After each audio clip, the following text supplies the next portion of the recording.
It was not acting when Broadway star Susan Spencer and Andrew Varela fell in love on the national tour of Evita. Okay, well, you're the setup master. All right, let's rock. Their pregnancy was a pleasant surprise because Susan had been told there was a chance she wouldn't be able to conceive naturally.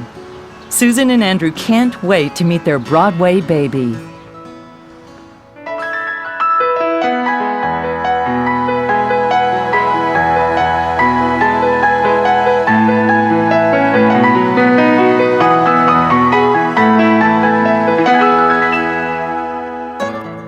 Bees.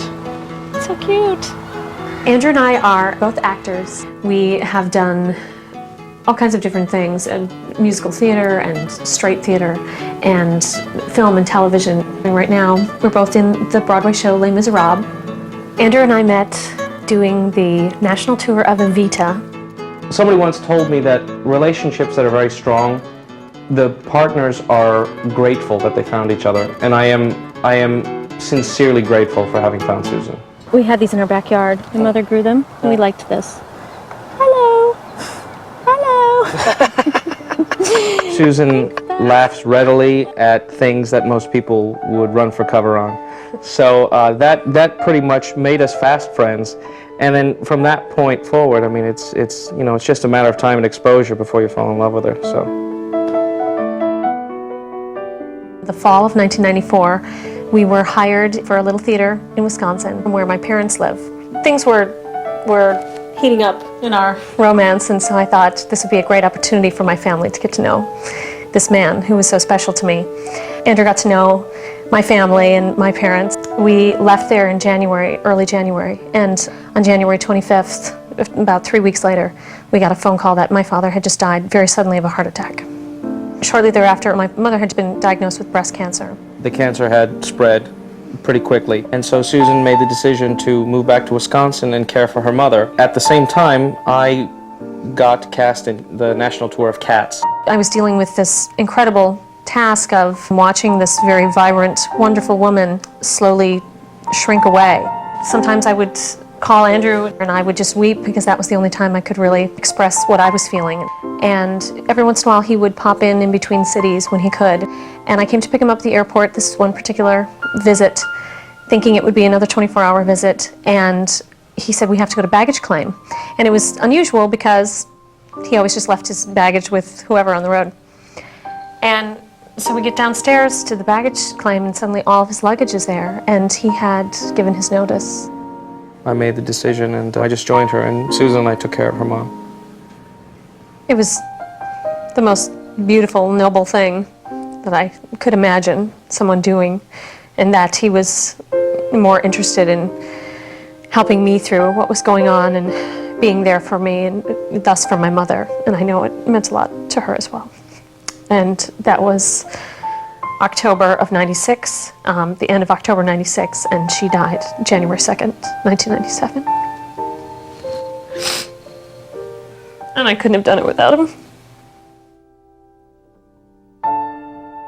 It seems just heaven sent that I was able to spend that time and to get to know her family. 11 days. How many does that mean that it's been? Interestingly enough, when you decide to propose, it's just one of those things where it's this enormous obstacle in front of you that once you decide to breach it, it was never really there.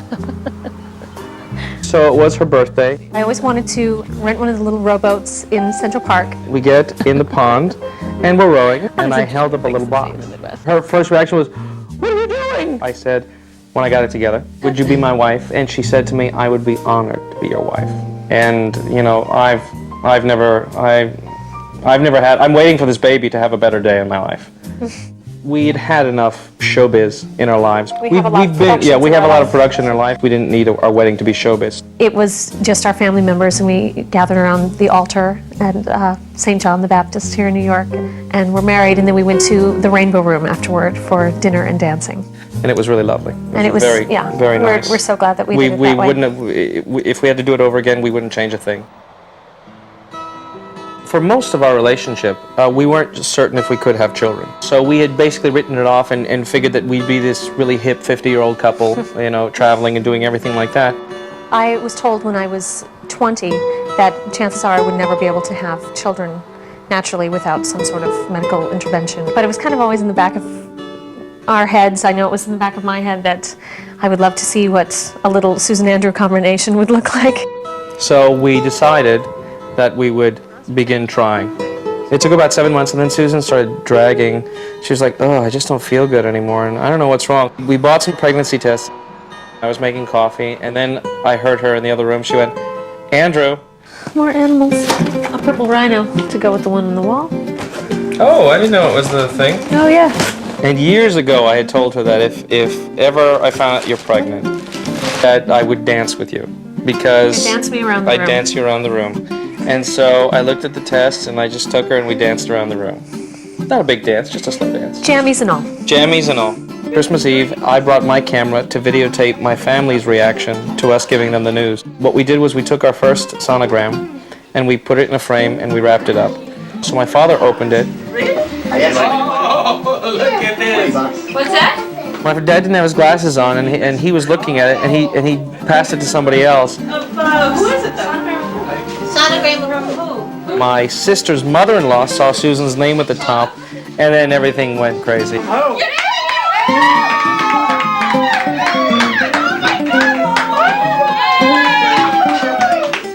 Andrew's going to be a great father. He loves children, and I see him with friends and family, other people's children, and they just take to him. He just has something about him that people of all ages are attracted to. Is this the magic? This is Is this it. the magic part? Do you feel privileged to be here? Somebody once said, how do you have a good marriage? And the thought occurred to me that, you know what you do? You just find the best human being you can and marry them. So, I mean, that sort of person can't be a bad mom. So I think she's going to be fantastic. I think we really should actually let the kids set some of this stuff up themselves. Because...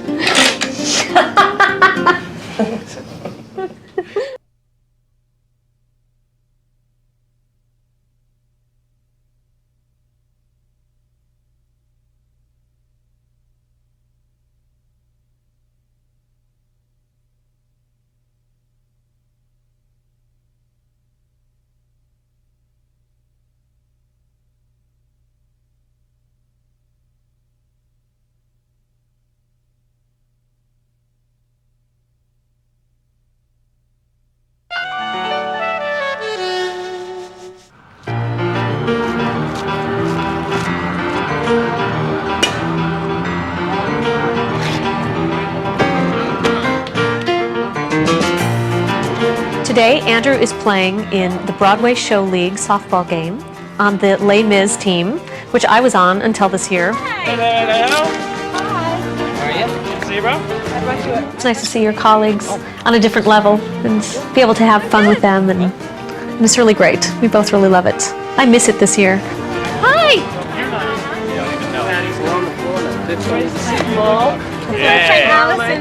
Who else is not in there? Yeah, that's all right. I've already decided that I'm now having a baby with Susan. It's going to work out great. I've always had a big crush on her. That's okay. It's like, You gonna wipe your kid's nose sometime before he's 15? yeah, he's like snotty. There's nothing I can do about it. They like that a lot? He's got a little cold. Poor kid. You should let him in the house every now and then. Yeah, we do. Good luck. Thank you, love. Let's win. Let's win. Run it, baby, run it! Get there. All right, Greg. Come on, Greg.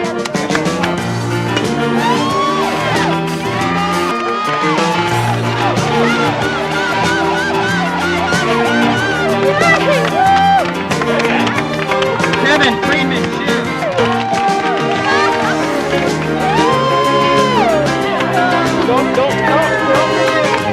Susan is gorgeous and so warm, and Andrew just treats her like a goddess. I would say he worships her. He'll kill me for saying that, but he does, but he pretends to be real macho and stuff like that. But he's a real softy inside. But as a couple, they're great together. They complement each other because he'll tell a joke and no one will laugh, but Susan will be like on the floor.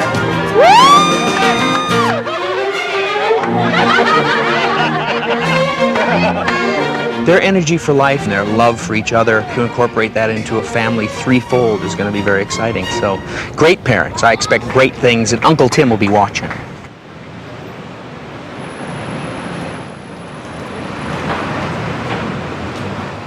Last visit to the theater before the baby comes. I know, how funny is that? You warmed up? You ready to go?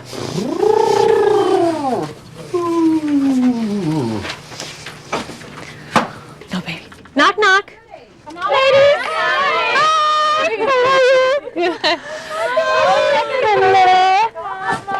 You look Thanks. 3 days and counting. I just want to say have a good show, ladies. Thanks. See you later. Bye. Miss you out there.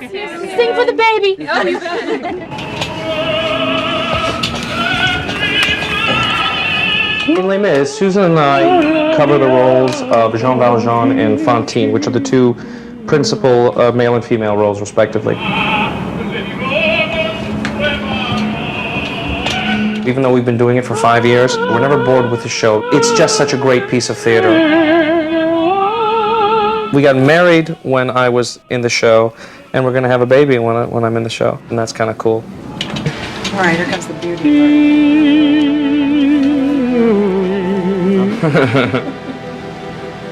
Do I have the mic in the right place? Yep, it's going to be great.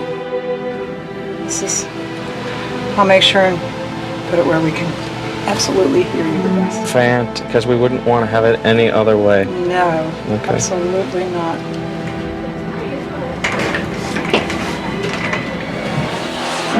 Good evening, ladies and gentlemen.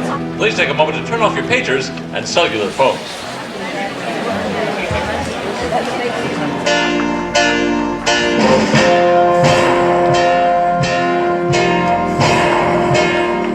Look down, you're standing in the rain. Bring me prisoner 24601. Your time is up and your parole's begun.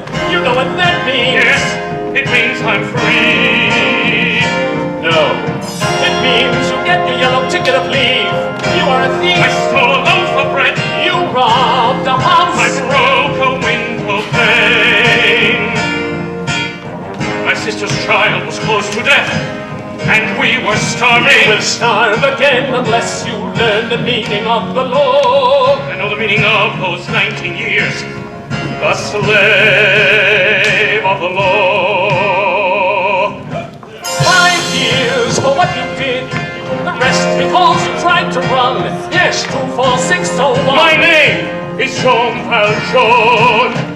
And I am Javert. Do not forget my name. He or she's going to know this music very well. They're going to love it or be so sick of it we can never play the cast album they'll love it. around the house again. You look good, though. You do. Good. Healthy.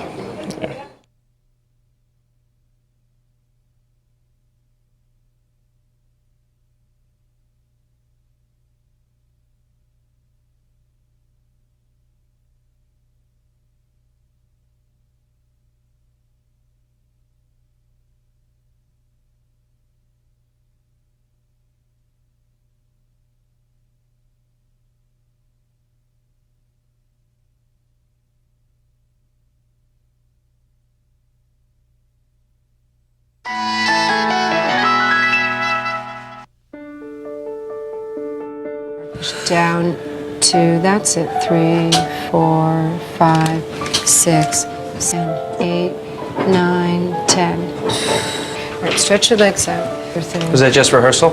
That's rehearsal. We came in at 6:30. We got in here, and interestingly enough, in the car on the way over, Susan started to have her first pains of the day. And so they started on Pitocin.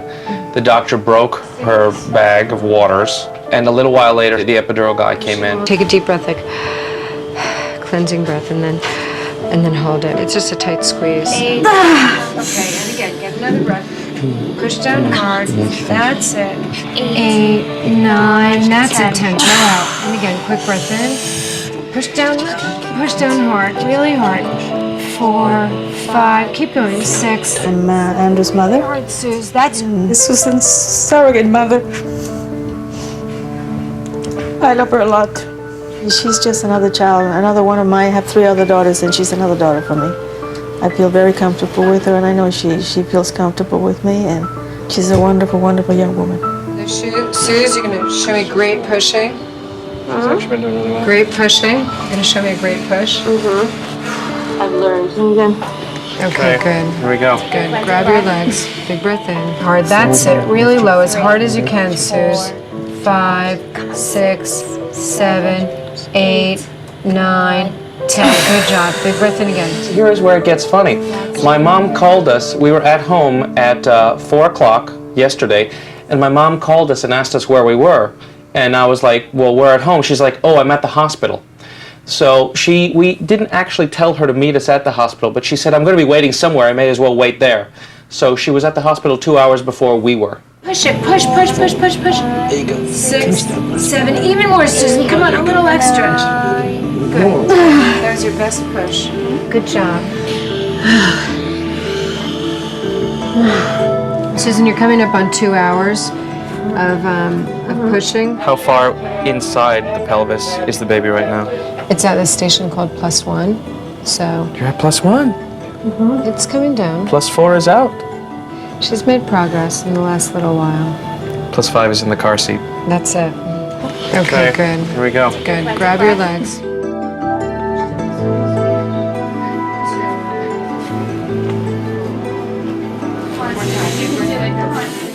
Come on. 2, 3, 4, 5, 6, 7, 8, 9, 10. Good. All right, switch your legs out.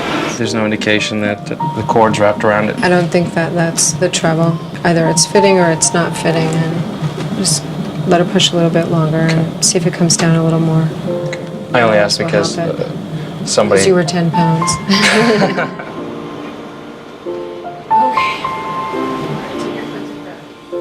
That's okay. Really hard.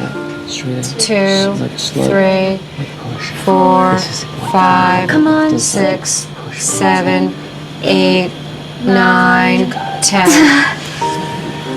Okay. Lay on your sides. I think you really need to have a C-section because the baby is just not fitting. Okay. All right, and you brought it down certainly a lot from where it started when you first started pushing, but just not to a place where I can safely pull it. And that's fine. You know, the baby's done very well. You pushed great. If the baby could have fit, it would have fit. Okay?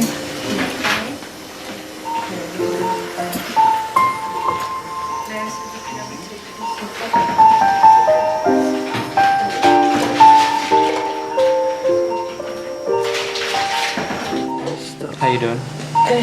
Good. We asked that a lot right now. Yep. Did you see it before you got it?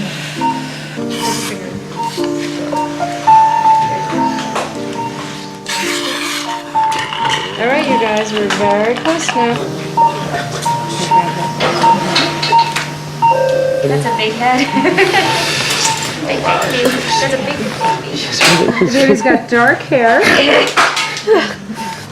Susan, it's just bigger than expected. Oh, it's a big boy. Gosh, you should see how great he looks.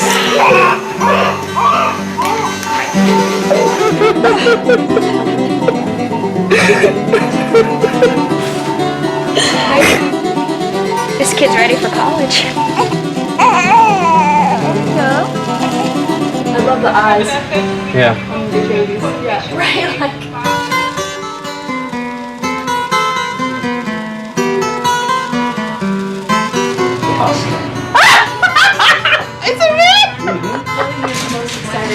I am most excited to get matching Aloha shirts because you're nothing without an Aloha shirt. Hey, sweet baby.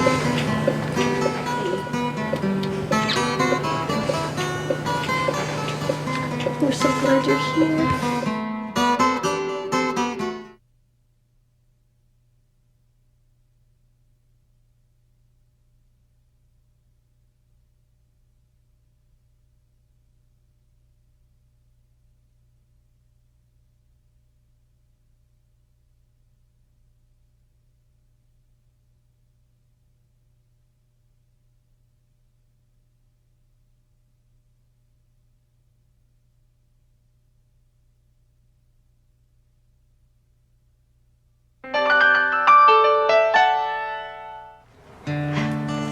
pie.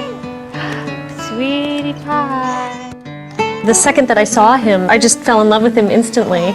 The best part about being a mom is watching this little person emerge every day a little bit more in front of my eyes. Susan, doesn't this remind you of the botanical gardens in Whitnell Park? Yeah, it does. We grew up right near a park like this that our parents used to take us to when we were children. Great memories there. That's nice. My advice to Susan and Andrew would be don't necessarily listen to what everybody else says. It has to work for you, and just love him because that's all there is to it. You just love them and they will turn out fine. I'm so glad you finally made it in from LA. It was a long haul. Oh my God, I can't believe we had to go through all of that.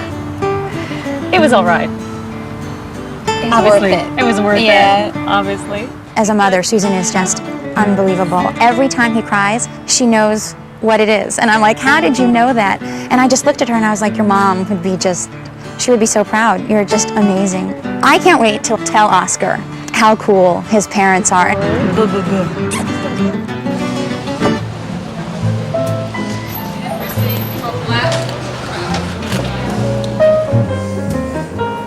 Hey, hey, hey. Hey, Daddy. Look who's here. It's Daddy. Hello, hello. Look, it's Daddy. Hi. Good. Look who's here. You woke up. You woke up. Just look at the baby. It's so cute. Uh-oh. Okay, if he wakes up a baby, you guys gotta put him back to sleep. He feels that he's on stage. He just knows it. That's right. My wish for Oscar would be to grow up to be a caring, loving, generous young man.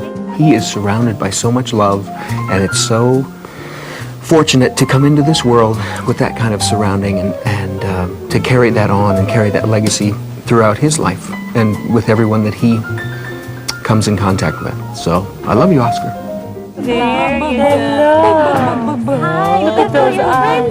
Oh my God, it's like the Witches of Eastwick all of a sudden. Oscar could be destined for a life of showbiz, you know, just because Andrew and Susan are actors and singers, and, you know, whatever he chooses to do, I'm sure with, you know, Andrew and Susan as parents, he'll be great at.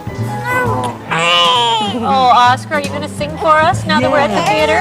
Of course, he'll probably be a great singer because his mom and dad are so great, and, you know, so I love him.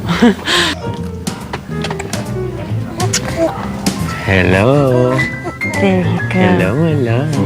Let me wipe your eyes. Little backstage snack for you, baby. Snacky Bob. The biggest changes that occur are the changes that happen to you, in the sense that the selflessness that's required, and you give it so freely. Do you know where we are? Do you recognize this place? Luckily, we have an inn with the big boss, so we can use his cabana. It's such a fundamental part of the human journey. It has to be good for you. You have to be able to make it good for you. And I think that we're doing that. We're doing that every day. You know this place, don't you? Yeah, aren't you good? Yes, you do. Aren't you a good boy?